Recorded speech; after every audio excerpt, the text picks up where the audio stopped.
오늘 함께 하실 말씀은 마태복음 7장 13절에서 29절까지의 말씀입니다. 마태복음 7장 13절에서 29절까지의 말씀입니다. 우리 계시된 하나님의 말씀 다 같이 한 목소리로 함께 하도록 하겠습니다. 좁은 문으로 들어가라.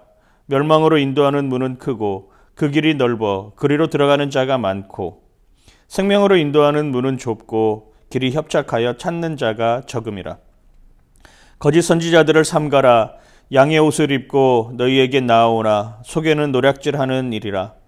그들의 열매로 그들을 알지니 가시나무에서 포도를 또는 엉겅퀴에서 무화과를 따겠느냐. 이와 같이 좋은 나무마다 아름다운 열매를 맺고 못된 나무가 나쁜 열매를 맺나니 좋은 나무가 나쁜 열매를 맺을 수 없고 못된 나무가 아름다운 열매를 맺을 수 없느니라. 아름다운 열매를 맺지 아니하는 나무마다 찍혀 불에 던지느니라. 이러므로 그들의 열매로 그들을 알리라. 나더러 주여 주여 하는 자마다 다 천국에 들어갈 것이 아니요 다만 하늘에 계신 내 아버지의 뜻대로 행하는 자라야 들어가리라. 그날에 많은 사람이 나더러 이르되 주여 주여 우리가 주의 이름으로 선지자 노릇하며 주의 이름으로 귀신을 쫓아내며 주의 이름으로 많은 권능을 행하지 아니하였나이까 하리니 그때 내가 그들에게 밝히 말하되 내가 너희를 도무지 알지 못하니 불법을 행하는 자들아 내게서 떠나가라 하리라. 그러므로 누구든지 나의 이 말을 듣고 행하는 자는 그 집을 반석 위에 지은 지혜로운 사람 같으리니 비가 내리고 창수가 나고 바람이 불어 그 집에 부딪히되 무너지지 아니하나니 이는 주추를 반석 위에 놓은 까닭이요 나의 이 말을 듣고 행하지 아니하는 자는 그 집을 모래 위에 지은 어리석은 사람 같으리니 비가 내리고 창수가 나고 바람이 불어 그 집에 부딪힘에 무너져 그 무너짐이 심하니라. 아멘. 기독교에 왜 이렇게 이단이 많이 있을까요? 기독교에 왜 이렇게 가짜가 많이 있을까요? 그렇죠. 어쩌면 가짜가 많이 있다라고 하는 것은 그것이 진리다. 그것이 참된 것이다 라고 하는 것을 우리에게 알려주는 반증의 모습이라고도 할 수 있을 것입니다. 세상에 수많은 명품들이 많이 있죠. 그 세상에 수많은 명품들을 걸러내는 가짜가 많으면 많을수록 명품의 가치는 더 올라가는 것 아니겠습니까? 그만큼 사람들이 그 명품 하나 갖기 위해서 목숨 거는 삶을 살기 때문이죠. 요즘에는 가짜도 얼마나 진짜처럼 만드는지 가짜 중에서도 등급을 매긴다고 합니다. A급, B급, C급. A급 가짜는 정말 진품에 가깝다고 하는 것이죠. B급 가짜는 조금 덜하고 C급 가짜는 조금 더 질이 떨어지는 이런 모습이죠. 그런데 아무리 정교한 A급 가짜라고 할지라도 진품은 될 수 없는 것 아니겠습니까? 그렇습니다. 오늘 성경은 우리에게 그 이야기를 해주고 있는 것이죠. 진리, 참되시다라고 하는 것은 예수 그리스도 한 분밖에 없다. 그러니 그 참이신 예수 그리스도를 가짜로 만드는 수많은 거짓 선지자들이 여기에도 그때에도 지금도 아니 앞으로도 계속 그러한 일들은 일어날 것이다. 왜? 눈에 보이지 않는 하나님을 가지고 사기치는 일이 쉽기 때문이죠. 눈에 보이지 않는 하나님의 모습을 가지고 두려워하고 떨고 있고 염려하고 걱정하는 인간들의 모습을 바라보니 아 저거 이용하면 뭔가 돈이 되겠구나. 저거 이용하면 뭔가 내 이득을 취할 수 있겠구나. 저거 이용하면 내가 뭔가를 바라고 얻을 수 있는 여건이 되겠구나라고 생각하기에 가짜들이 더 많이 있는 것이죠. 요즘 코로나 바이러스로 인하여서 한국교회가 정말 처참하게 무너지고 있는 것 같은 모습을 봅니다. 거리에 나가서 전도하는 것조차도 쉽지 않은 이러한 여정이 되어버렸죠. 세상에 있는 수많은 사람들이 교회를 향해 돌을 던지기 시작하였습니다. 우리의 상황은 어떤 모습으로 나아가야 하는 것입니까? 어쩌면 이런 코로나 바이러스 시대 속에서 살아가는 한국교회가 좁은 길을 가지 않으면 정말로 참 진리이신 그 좁은 길, 생명의 길로 나아가지 않으면 여전히 우리는 방향과 목적을 상실할 수밖에 없다라고 하는 것을 우리에게 알려주고 있습니다. 오늘 마태복음 7장 13절 14절은 이렇게 표현합니다. 좁은 문으로 들어가라. 멸망으로 인도하는 문은 크고 그 길이 넓어 그리로 들어가는 자가 많고 생명으로 인도하는 문은 좁고 길이 협착하여 찾는 자가 적음이라. 아멘. 아멘입니다. 아멘. 아멘. 오늘 본문 말씀에 보면은 두 개의 문이 나오죠. 그리고 두 가지의 길이 나옵니다. 좁은 문과 넓은 문. 그리고 좁은 길로 인도하는 생명의 길과 넓은 물로 가는 멸망의 길이 있다라고 하는 것입니다. 여러분, 문과 길이라고 하는 것은 우리에게 무엇을 알려주는 것인가요? 그렇죠. 어디로 가야 될지 그 목적과 방향을 우리에게 알려주고 있는 것입니다. 사실 메시지 성경에서 살펴보면 이러한 표현을 쓰죠. 지름길을 너무 구하지 말아라. 정도로 가야 되는 삶을 살아야 되는 것이지 너무 지름길에 충실한 나머지 다른 곳에 이르는 그 여정, 다른 곳에 있는 그 마음이 내 마음 가운데 뺏길 수 있다라고 이렇게 표현을 하고 있어요. 제가 마태복음 7장 13절 14절을 메시지 성경으로 한번 읽어드리도록 하겠습니다. 하나님께 이르는 지름길을 찾지 마라. 세상에는 여가 시간을 활용하는 것만으로도 성공하는 인생에 이를 수 있다고 말하는 쉽고도 확실한 공식들이 넘쳐난다. 대다수 사람들이 그런 말에 속겠지만 너희는 속지 마라. 생명 곧 하나님께 이르는 길은 정신을 바짝 차려야 갈 수 있는 힘든 길이다라고 이렇게 표현하죠. 세상에 수많은 자기 개발서들이 나옵니다. 성공하는 사람들, 성공하는 습관, 돈 많이 버는 방법, 어떻게 해야 파워블로거가 되는가 뭐 등등 수많은 여건의 자기 개발서가 나오죠. 그런데 그 수많은 여건의 자기 개발서를 통해서 특별히 성공하는 사람들은 그렇게 많지 않습니다. 오히려 그 자기 개발서를 쓴 사람만 계속 부를 추적하고 있는 모습이죠. 여러분, 좁은 문도 마찬가지고 좁은 길도 마찬가지고 넓은 문도 마찬가지고 넓은 길도 마찬가지고 문과 길이라고 하는 것은 방향과 목적을 나타내는 것이죠. 내가 버스를 탑니다. 버스를 타는데 나는 내가 가야 할 방향이 정해져 있어요. 뭐 제주도로 치면 동문시장을 오늘 가야 돼요. 우리 집에서 동문시장에 가는 버스를 타야 되는 것입니다. 그런데 저기서 버스가 오는데 2층 버스가 오는 거예요. 창문도 너무 화려하고 좌석도 많이 비어 있어요. 그런데 그거 목적지가 어딘지도 모른 채 그냥 그 버스를 타고 가는 것입니다. 동문시장과는 정반대의 길을 가는데도 불구하고 이렇게 타서는 안 된다라고 하는 것이죠. 낡고 털털털한 모습으로 사람도 많이 꽉 차 있고 비좁은 그 버스, 동문시장 가는 그 버스가 왔을 때 그 버스를 타는 것입니다. 화려하고 좋다고 해가지고 내 방향을 거기로 인도해 주지 않는 것이잖아요. 내 배가 너무 아파. 화장실에 가고 싶은 마음이 막 굴뚝 같습니다. 그런데 화장실에 가는 문을 열고 들어가야지만이 내가 화장실에 가서 볼일을 볼 수 있는 것 아니겠습니까?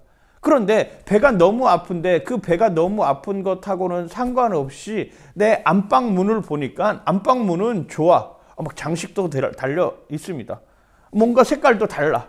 아, 저기로 들어가야지. 이렇게 들어가는 것은 목적과 방향을 상실하는 것이죠. 그렇죠.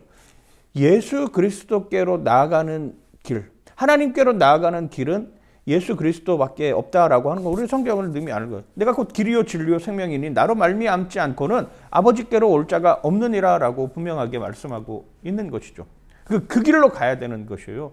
그 길로 가야지만이 방향과 목적이 맞는 것입니다. 그 길로 가야 되지만이 그게 때로는 좁은 길일 수도 있고 때로는 힘든 여정일 수도 있고 때로는 너무 좁아서 사람 한 명 겨우 들어가지도 못하는 그러한 여건일 수 있지만 거기가 생명의 길이라고 하는 것을 우리에게 보여주고 있는 것이죠. 생명으로 인도하는 문은 작다, 좁다. 그리고 그 길이 협착하다. 왜 그럴까요? 진리를 치게 하는 사람들이 많습니다.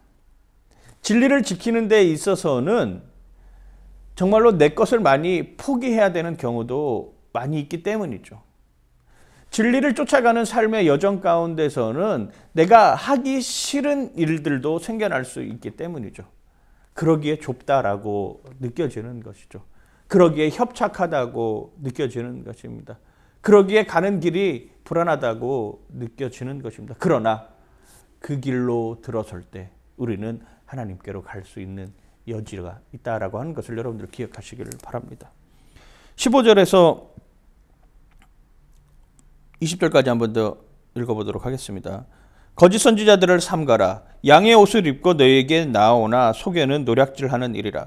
그들의 열매로 그들을 알지니 가시나무에서 포도를 또는 엉겅퀴에서 무화과를 따겠느냐.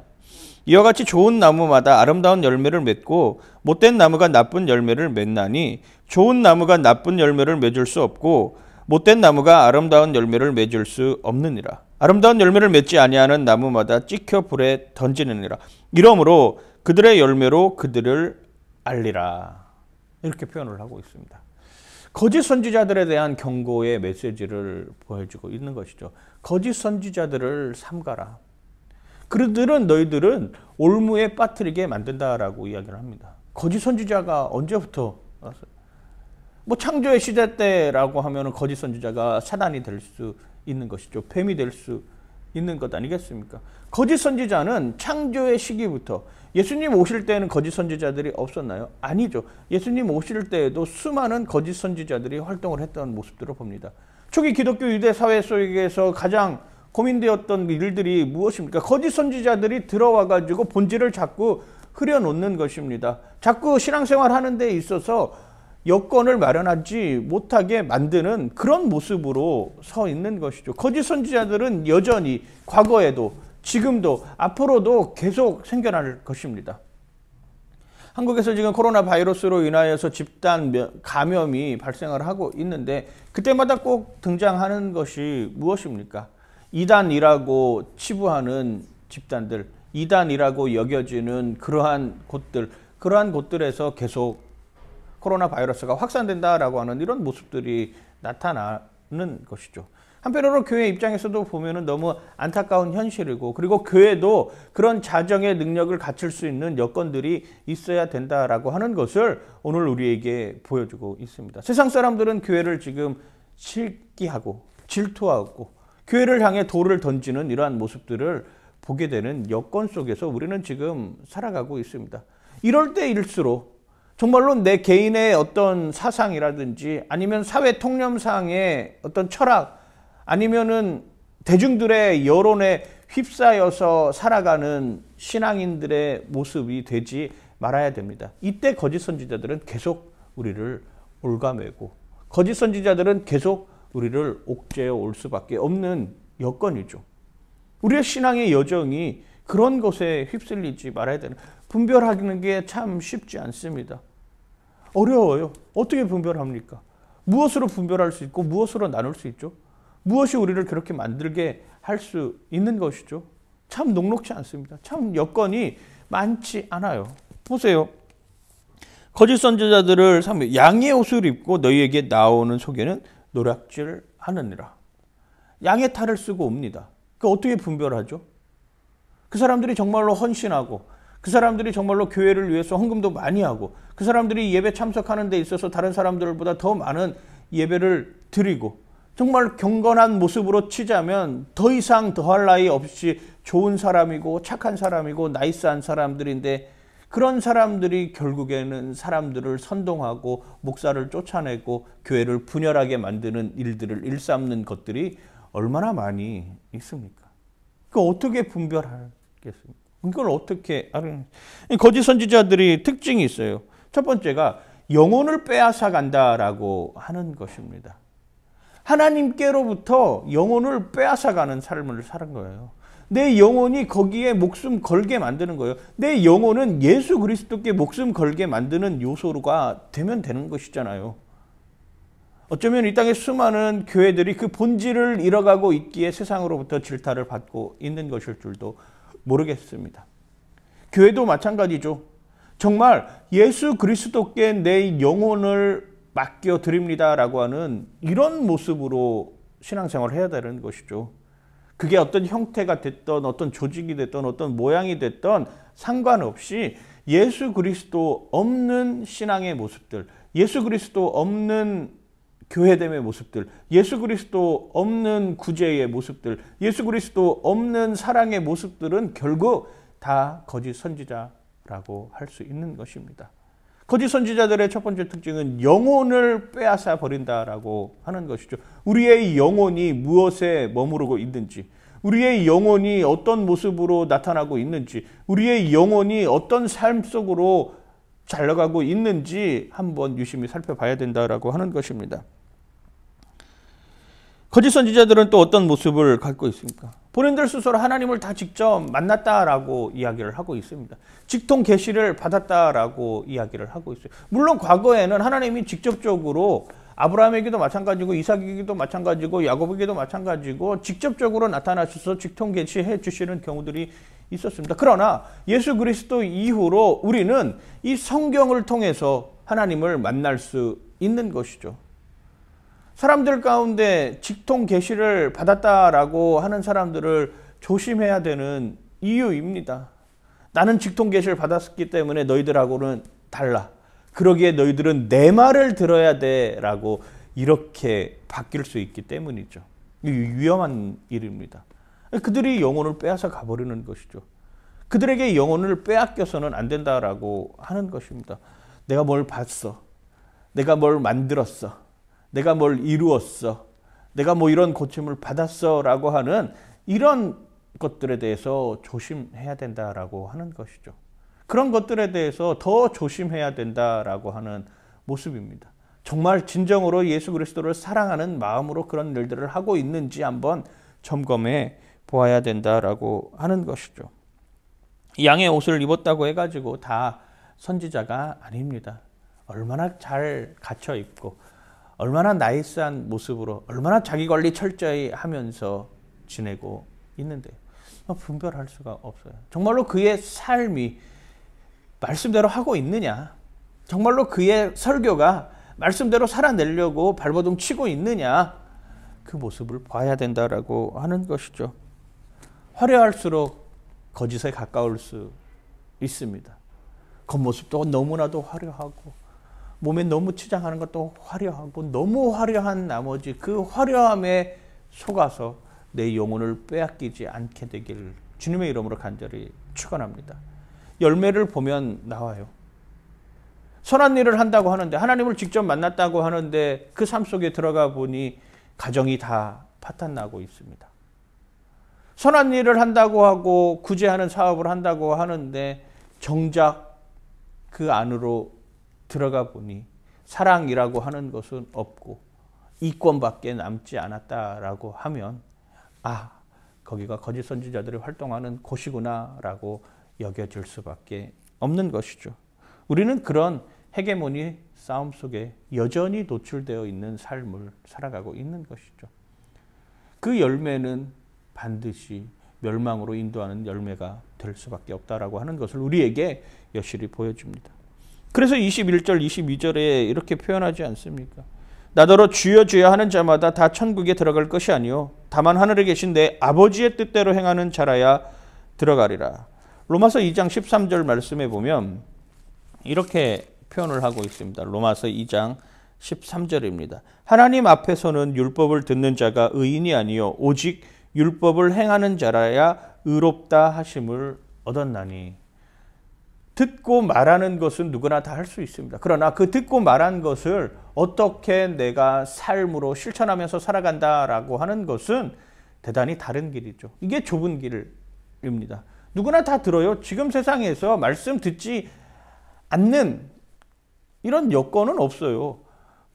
수많은 채널들을 통해서 우리는 말씀을 접할 수 있습니다. 내 스스로 그것을 차단하면 듣지 못하겠지만 내가 정말로 말씀을 듣고자 하고 내가 그 말씀이 정말 무엇인지를 찾아내려고 하면은 정말 방송이든 영상이든 수많은 컨텐츠들을 통해서 그걸 행할 수 있어요. 그런데 듣는 것만으로 중요하지 않다라고. 들을 수 있죠.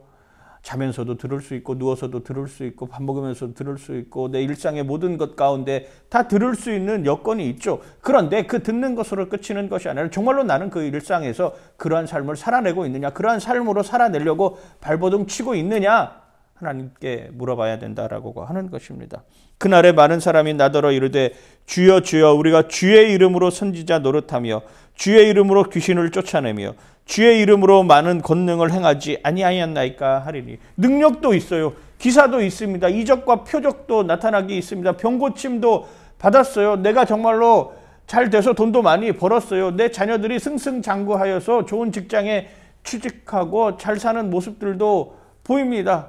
그럼에도 불구하고 정말로 내 안에 예수 그리스도에 대한 그 진정한 사랑, 주님을 향한 갈급함, 목마른 사슴이 시냇물을 찾아 헤매이는 듯한 그 여정, 그 모습 가운데 서 있지 않으면 어느 순간이든지 나는 무너져 내릴 수밖에 없다라고 하는 것을 우리에게 보여주고 있는 것 아니겠습니까? 그때 내가 그들에게 밝히 말하되 내가 너희를 도무지 알지 못하니 불법을 행하는 자들아 내게서 떠나가라 하리라. 어쩌면 저 같은 목사들이 이런 모습으로 서 있기 가장 쉽지 않겠습니까? 말은 얼마나 번지르르하게 하는지 모릅니다. 얼마나 그냥 친절한 척 하는지 모릅니다. 한꺼풀 벗겨보면 여전히 똑같은 죄인이고 여전히 구별할 수 없는 사람이고 여전히 어쩌면 거짓 선지자처럼 행동하는 모습인데 말이죠. 그러기에 끊임없이 발버둥 치는 것입니다. 아침에라도 이렇게 끊임없이 나와서 기도하고 하나님 말씀을 준비하고 어떻게 하루를 살아갈 것인가. 오늘 말씀처럼 내가 거짓 선지자가 되지 않기 위해서 오늘 하루의 삶을 하나님께 온전히 다 드려야 되겠다라고 하는 이 모습이 아니고서는 어떻게 이 험한 세상에서 살아갈 수 있습니까? 어떻게 이 어려운 세상에서 이겨낼 수 있을까? 어떻게 견뎌낼 수 있고 어떻게 버틸 수 있나요? 그럴 수 없다라고 하는 것입니다. 그러므로 누구든지 나의 이 말을 듣고 행하는 자는 그 집을 반석 위에 지은 지혜로운 사람 같으니 비가 내리고 창수가 나고 바람이 불어 그 집에 부딪히되 무너지지 아니하리니 이는 주추를 반석 위에 놓은 까닭이요. 나의 이 말을 듣고 행하지 아니하는 자는 그 집을 모래 위에 지은 어리석은 사람 같으니 비가 내리고 창수가 나고 바람이 불어 그 집이 부딪히며 무너져 그 무너짐이 심하니라. 당시에 갈릴리에는 모래톱들이 많이 있었다고 합니다. 그런데 그 모래톱을 끊임없이 파 내려가야지만이 반석이 나오는 거예요. 그 모래 위에다 지은 집은 물이 휩쓸리고 비가 오고 창수가 나면 무너지기 십상입니다. 여름에 가면 여름뿐만 아니라 바닷가에 가면은 아이들은 거기 가서 모래성을 쌓습니다. 그런데 그 모래성이 오래 가나요? 금방 없어집니다. 바람 불고 물 한번 들이치면 없어지고 버리는 것이죠. 그런 모래성처럼 될 수밖에 없다라고 하는 것이죠. 깊게 파야 되는 것입니다. 깊게 파는 여정이 쉬운가요? 쉽지 않습니다. 쉽지 않기 때문에 자꾸 지름길로 가려고 하는 것이죠. 자꾸 쉬운 방법을 찾으려고 하는 것입니다. 그게 바로 넓은 길이에요. 그게 바로 넓은 문이라고 하는 것입니다. 사람들은 개인의 사상이라든지 시대의 철학 아니면 자신들이 가지고 있는 소견에 따라서 무언가를 만들려고 합니다. 아니면 대중의 여론에 따라서 그 사상이 바뀌어지기도 합니다. 그러나 우리는 굳건히 서야 되는 것이죠. 반석 위에. 예수님 게바에게 표현하지 않았습니까? 내가 반석 위에 교회를 세우겠다라고 말이죠. 집도, 가정도, 일터도, 교회도 거짓 선지자들의 영향력 아래 놓이지 않고 반석 위에 세워져 있으면서 그 모습으로 좁은 길을 향해 가는 여러분들의 신앙의 삶의 모습이 되기를 주님의 이름으로 간절히 축원하고 축복합니다. 하나님은 우리에게 지름길로 가라고 말씀해 주시는 것이 아니라 진리이신 예수 그리스도를 쫓아가며 그 목적과 방향을 분명하게 하라라고 이야기를 하고 있습니다. 그러기에 거짓 선지자들을 삼가게 하여 주시옵소서. 하나님, 그들은 우리의 영혼을 빼앗아가고 있습니다. 그들은 화려합니다. 그들은 마치 뭔가 하나님을 만난 것처럼 이야기를 합니다. 하나님, 그것에 현혹되지 않게 하여 주시고 그것이 모래성임을 알게 하여 주시옵소서. 하나님, 우리의 열매는 어디로부터 비롯돼야 됩니까? 우리의 열매는 예수 그리스도의 사랑을 받은 그 사랑을 넉넉하게 전하여 주는 데서부터 비롯되고 있음을 기억하여 주시고 그 넉넉한 사랑의 마음 가운데 하나님의 풍성한 은혜를 나타내 보여 주시옵소서. 이제는 우리 주 예수 그리스도의 은혜와 하나님 아버지의 무한하신 사랑과 성령의 교통하심이 오늘 예배를 통하여서 진정 내가 예수 그리스도의 보혈 앞에 서 있기를 소망하며 좁은 길로 가기를 소망하며 거짓 선지자들에게 현혹되지 않고 반석 위에 굳건히 서 있는 그러한 모습으로 살아가는 우리 사랑하는 베이스캠프 형제 자매 또한 영상으로 함께 예배드리는 이 땅의 모든 그리스도인들 머리 위에 이제로부터 영원토록 함께 하시기를 간절히 축원하옵나이다. 아멘. 여러분 좁은 길로 택해 주셔서 감사합니다. 거짓 선지자들에게 현혹되지 않도록 발버둥 쳐 주셔서 감사합니다. 반석 위에 굳건하게 서 계셔 주셔서 감사합니다. 그런 마음이 여러분들의 오늘의 삶 가운데 충만하길 소망합니다. 여러분 오늘 하루도 승리하세요. 파이팅!